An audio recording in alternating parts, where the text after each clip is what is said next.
से जन संबोधन के लिए आदर आग्रह करना चाहूंगी।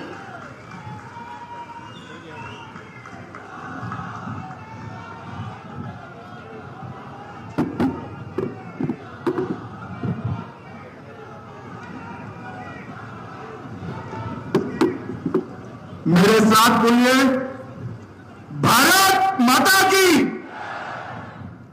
क्यों भाई, क्या हो गया जम्मू वालों की आवाज को? ऐसा नहीं चलेगा भाई, दिल्ली तक आवाज जानी चाहिए कि इस बार भी 24 के चुनाव में मोदी जी को फिर से देश का प्रधानमंत्री बनाना है। मेरे साथ दोनों हाथ उठाइए, अंत तक सभी लोग उठाए दोनों हाथ। 24 में 300 से ज्यादा सीटों के विजय के संकल्प की मुट्ठी बींचिए और प्रचंड आवाज से बोलिए, भारत माता की, भारत माता की, भारत माता की।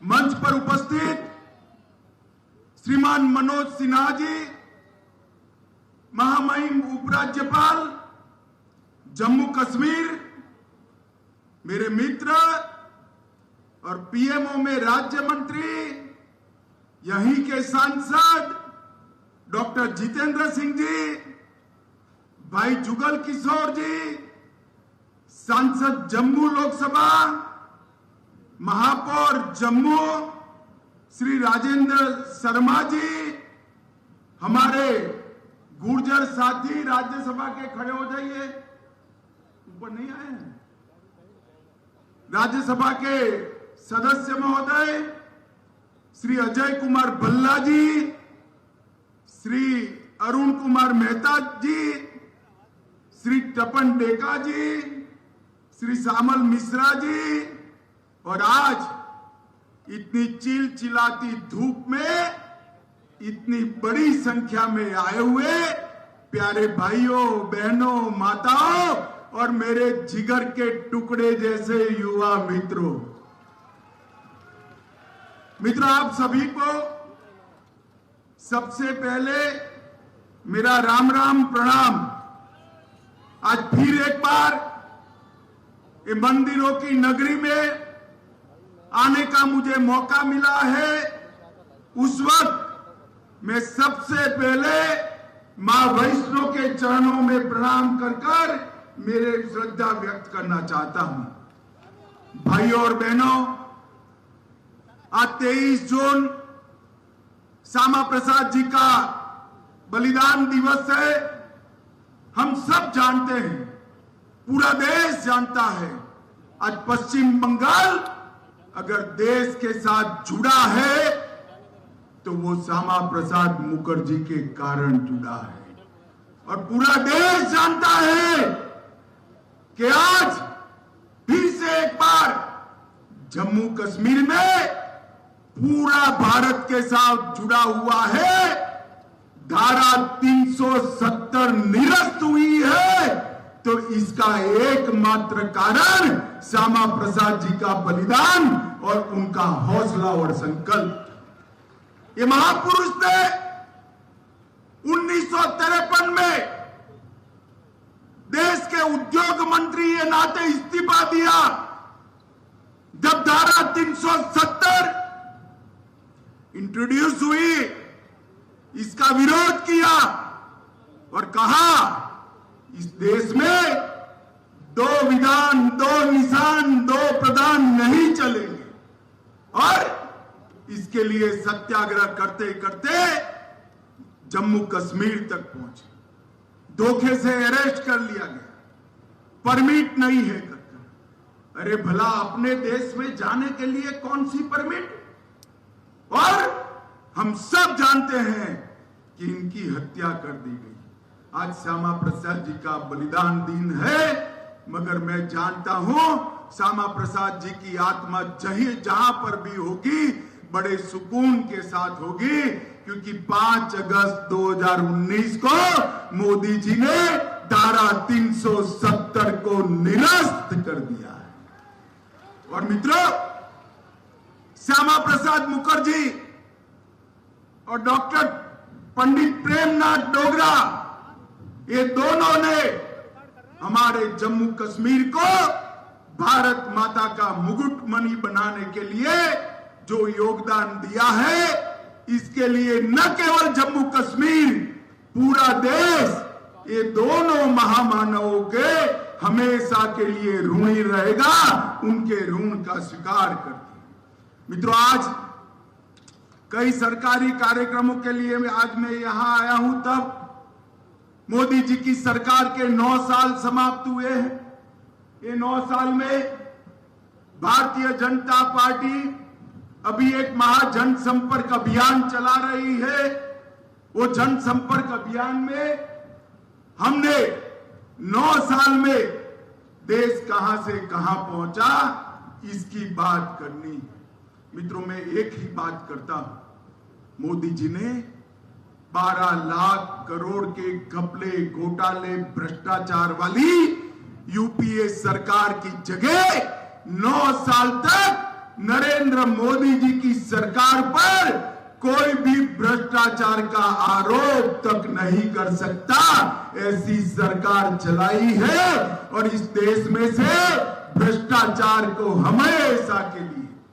हमेशा के लिए तिलांजलि देने की शुरुआत की।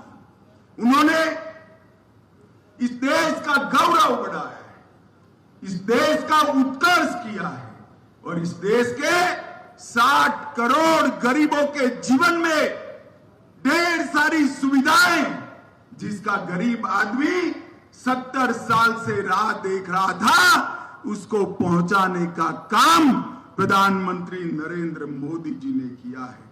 आज यहां पर 84 करोड़ की लागत से 3 उद्घाटन हुए, जिसमें मेन बक्सी नगर में बोन एंड जॉइंट हॉस्पिटल का निर्माण, ग्रिड स्टेशन का उद्घाटन और डोगरा चौक से केसी चौक तक बड़ी सड़क का उद्घाटन। इसके साथ साथ 309 करोड़ की लागत से शिलान्यास भी हुआ है, जिसमें CFSL 100 करोड़ की लागत से बनने जा रही है। मित्रों, आज मैं इतना ही कहना चाहता हूं कि मोदी जी के नेतृत्व में जम्मू कश्मीर विकास के रास्ते पर चल पड़ा है। आज यहां पर गोल्ड हेल्थ कार्ड वितरण का भी कार्यक्रम हुआ। लगभग जम्मू में, कश्मीर में 97 लाख लोगों को एक गोल्ड कार्ड का फायदा मिल रहा है। ये मोदी जी का जम्मू और कश्मीर की घाटी पर लगाव ही है।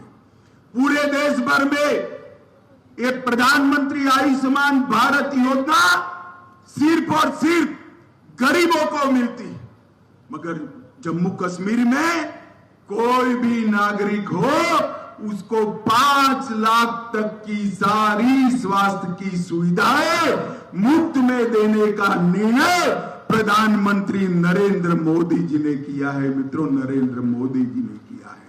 और हर रोज 2 करोड़ का भुगतान जम्मू कश्मीर सरकार इस पर कर रही है, हर रोज 2 करोड़ का भुगतान। और आज ये आगे जाएगा, आगे बढ़ेगा।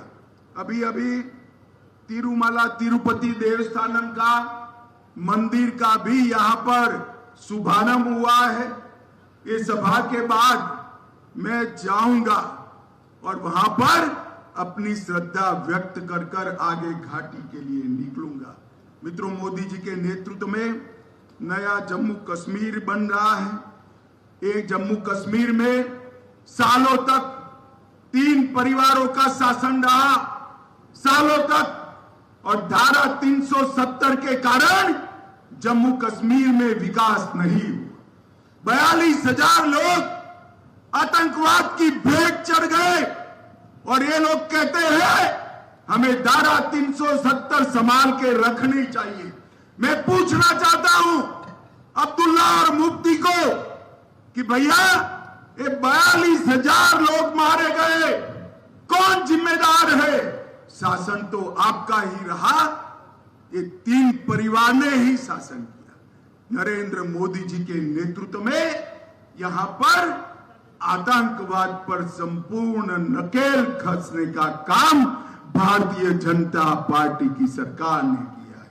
मैं आगे इसका आंकड़ा दूंगा। आज यहां पर बहुत सारे गुर्जर भाई भी दिखाई पड़ते हैं, ढेर सारे पहाड़ी भी आए हुए हैं। मुझे बताओ भाई, ये धारा 370 न जाती तो आपको आरक्षण का फायदा मिलने वाला था कभी? क्या बोलिए, मिलने वाला था कभी? हमारे दलित भाइयों को, आदिवासी भाइयों को फायदा न मिलता, हमारी माताओं बहनों को फायदा न मिलता। धारा 370 गई, ये सारे पिछड़े और वंचित लोगों को आरक्षण का फायदा होगा, ना पहाड़ी का गुर्जर का जाएगा और पहाड़ी को मिलेगा।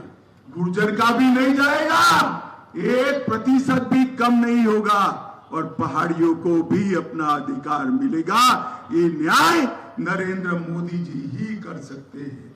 मित्रों, कई सारे शैक्षिक नौकरियों में आरक्षण हुए, एसटी समुदाय के लिए विधानसभा में भी आरक्षण हुआ, दलित समुदाय के लिए भी आरक्षण हुआ। ये सारे बदलाव नरेंद्र मोदी जी के कारण आए हैं। अभी अभी मैं एक बार देख रहा था, एक आतंकवादी घटना हुई, महबूबा जी जोर जोर से बोलने लगी, कहां गया आतंकवाद? मुफ्ती मैडम और अब्दुल्ला साहब, मैं आपको जवाब देना चाहता हूं। यूपीए के 10 साल के अंदर 7,327 आतंकी घटना हुई थी और एनडीए के 9 साल में सिर्फ 2350, 70% की कमी लाने का काम एक भारतीय जनता पार्टी की सरकार में हुआ है।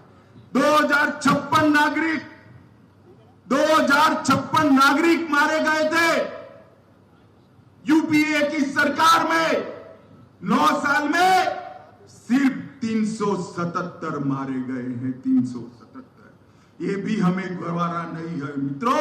और 370 धारा हटने के बाद 47 महीने में हड़ताल और बंद के सिर्फ 32 कॉल आए हैं, 32 कॉल। और पत्थरबाजी की घटनाएं भी 90% कम हुई है। यही बताता है कि जम्मू कश्मीर में हालत ठीक हो रही है। जम्मू कश्मीर के विकास के लिए इंडस्ट्रियल पॉलिसी लेकर हम आए, इंडस्ट्रियल लैंड अलॉटमेंट पॉलिसी लेकर आए, private industrial estate development policy लेकर आए, वूल प्रोसेसिंग, हैंडीक्राफ्ट और हैंडलूम की पॉलिसी भी लेकर आए। 2021 में नई फिल्म के लिए भी पॉलिसी लाए, टूरिज्म के लिए होम स्टे और हाउस बोट की भी पॉलिसी बनी। और ये सब का नतीजा है कि इन्वेस्टमेंट बढ़ रहा है।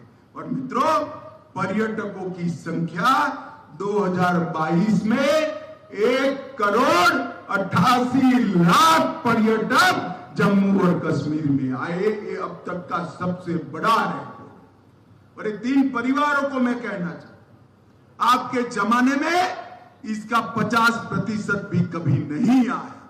ये 9 साल में पर्यटक बढ़ते बढ़ते 1,88,00,000 हुए। और मित्रों, कुल मिलाकर 47 से 2014 तक नौकरियों में बड़ी किल्लत थी। हमने ट्रांसपेरेंसी के साथ, किसी की सिफारिश की जरूरत नहीं है, 28,000 सरकारी नौकरी दी, 51,000 यूनिट सेल्फ एम्प्लॉयमेंट के स्थापित किए और मिशन यूथ के तहत 70,000 युवाओं को आजीविका देने का काम ये नरेंद्र मोदी सरकार ने किया है। और मित्रों, 28,400 करोड़ का इंडस्ट्रियल पैकेज भी देने का काम भारतीय जनता पार्टी की सरकार ने किया। मित्रों, जिन युवाओं के हाथ में एक जमाने में पत्थर होते थे, आज वही घाटी के युवाओं के हाथ में, जम्मू के युवाओं के हाथ में लैपटॉप देकर मन को बहुत आनंद होता है। ये परिवर्तन ये 9 साल के अंदर नरेंद्र मोदी जी के कारण आया है। कंकड़ की जगह किताब लेकर पढ़े हुए युवा न केवल जम्मू कश्मीर देश के भविष्य को संवारने वाले हैं। मित्रों, पहले इनके भविष्य पर ब्लैक स्टॉप लिखा हुआ था, अब ब्लैक बोर्ड पर वो अपना खुद का भविष्य लिख रहे हैं। ये परिवर्तन भारतीय जनता पार्टी की सरकार में। एक G20 का सम्मेलन यहां पर हुआ, कुछ पार्टियों ने पाकिस्तान के साथ आवाज मिलाकर इसका विरोध किया। मैं मनोज जी को बधाई देना चाहता हूं, सभी सुरक्षा बलों को बधाई देना चाहता हूं।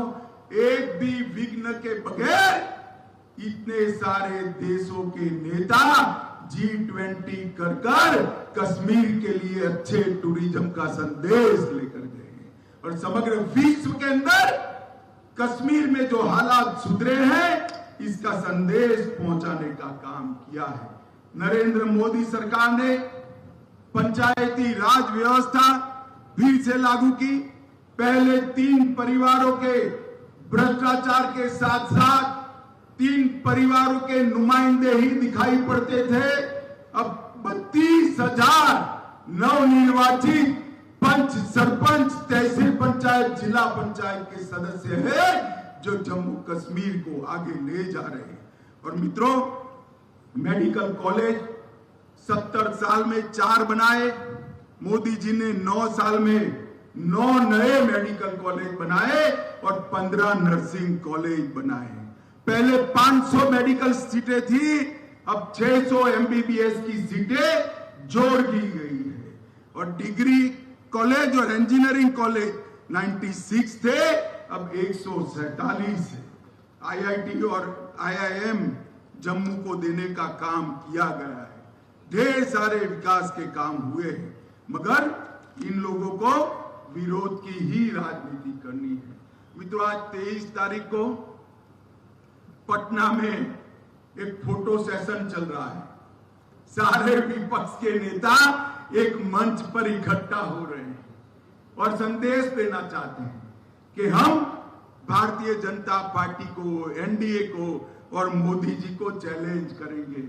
मैं सारे विपक्ष के नेताओं को एक कहना चाहता हूं, कितने भी हाथ मिला दो, आपकी एकता कभी संभव नहीं है, और हो भी गई तो कितने भी इकट्ठा होकर जनता के सामने आ जाइए। 2024 में 300 से ज्यादा सीटों के साथ नरेंद्र मोदी जी का प्रधानमंत्री बनना तय है।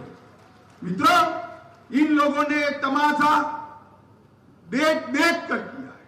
3 दिन से प्रधानमंत्री जी अमेरिका के दौरे पर हैं। आज बहुत समय के बाद भारत को, अमेरिका ने भारत के प्रधानमंत्री जी को स्टेट गेस्ट का ऑनर दिया है। और जिस प्रकार का सम्मान अमेरिका में प्रधानमंत्री जी को मिला है, ये न भूतो न भविष्यति है। माताओं, भाइयों, बहनों, ढेर सारे एग्रीमेंट हो रहे हैं।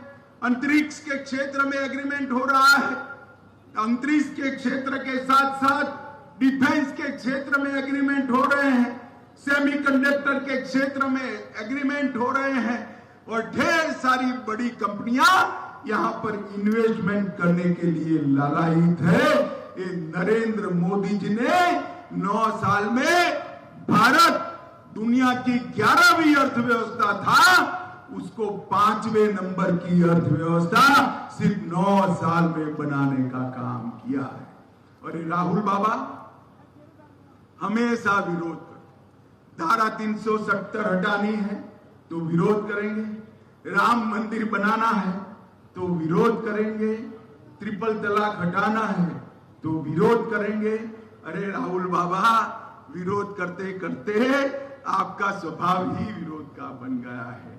मित्रों, देश की जनता के सामने 2024 का चुनाव तय है। एक और राहुल बाबा है और दूसरी ओर देश के प्रधानमंत्री नरेंद्र मोदी जी है। जम्मू वाले मुझे बताइए, 24 के चुनाव में फिर से एक बार मोदी जी को पूर्ण बहुमत के साथ 300 से ज्यादा सीटों के साथ प्रधानमंत्री बनाएंगे क्या? जरा जोर से हाथ उठाकर बोलिए, बनाएंगे? कमल के निशान पर बटन दबाएंगे? जम्मू कश्मीर को खुशहाल बनाएंगे? जम्मू कश्मीर को सुरक्षित बनाएंगे? मोदी जी की सरकार बनाएंगे? तो मेरे साथ दोनों हाथ उठाइए और बोलिए, भारत माता की, भारत माता की, भारत माता की, वंदे वंदे वंदे।